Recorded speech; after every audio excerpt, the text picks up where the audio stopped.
અમદાવાદના દરિયાપુરમાં એસએમસીની મોટી રેડ મનપસંદ જીમખાનામાં ચાલતા જુગારધામ પર રેડ પાડવામાં આવી છે।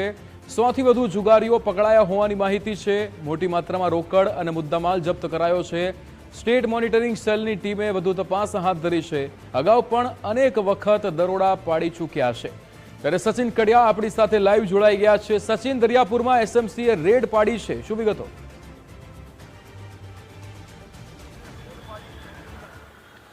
ચોક્કસથી અમદાવાદના દરિયાપુર ખાતે જે જીમખાના આવેલું છે, મનપસંદ જીમખાના, તેમાં એસએમસીની રેડ છે અને આ અગાઉ પણ રેડ પડી ચૂકેલી છે। આપ જોઈ શકો છો મારી પાછળના જે દ્રશ્યો છે તે એસએમસીની ટીમ દ્વારા અત્યારે હાલ મનપસંદ જીમખાના ખાતે રેડ પાડવામાં આવી છે અને જે અનેક અંદર લોકો છે તેમની સામે કાયદેસરની કાર્યવાહી હાથ ધરવામાં આવી રહી છે।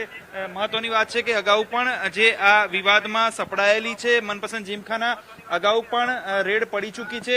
અત્યારે હાલ છેલ્લા 1 કલાકના ઉપરના સમયથી જે ખાસ એસએમસીની ટીમ દ્વારા જીમખાનામાં તપાસ હાથ ધરવામાં આવી રહી છે। કેટલાક લોકો જે છે તે જુગારધામને ચાલતું હતું તે લોકો સામે કાર્યવાહી કરવામાં આવી રહી છે।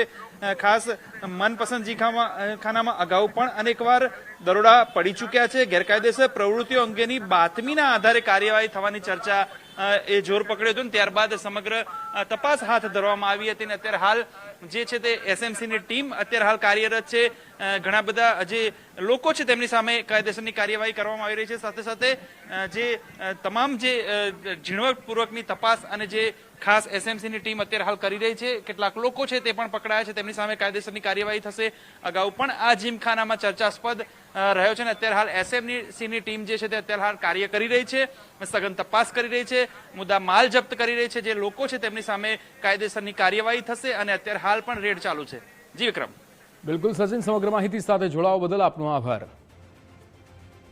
ત્યારે 100થી વધુ જુગારીઓ પકડાયા હોવાની માહિતી સામે આવી રહી છે। સ્ટેટ મોનિટરિંગ સેલ દ્વારા અહીંયા વધુ તપાસ હાથ ધરવામાં આવી રહી છે। ત્યારે મોટી માત્રામાં રોકડ અને મુદ્દામાલ જપ્ત કરવામાં આવ્યો।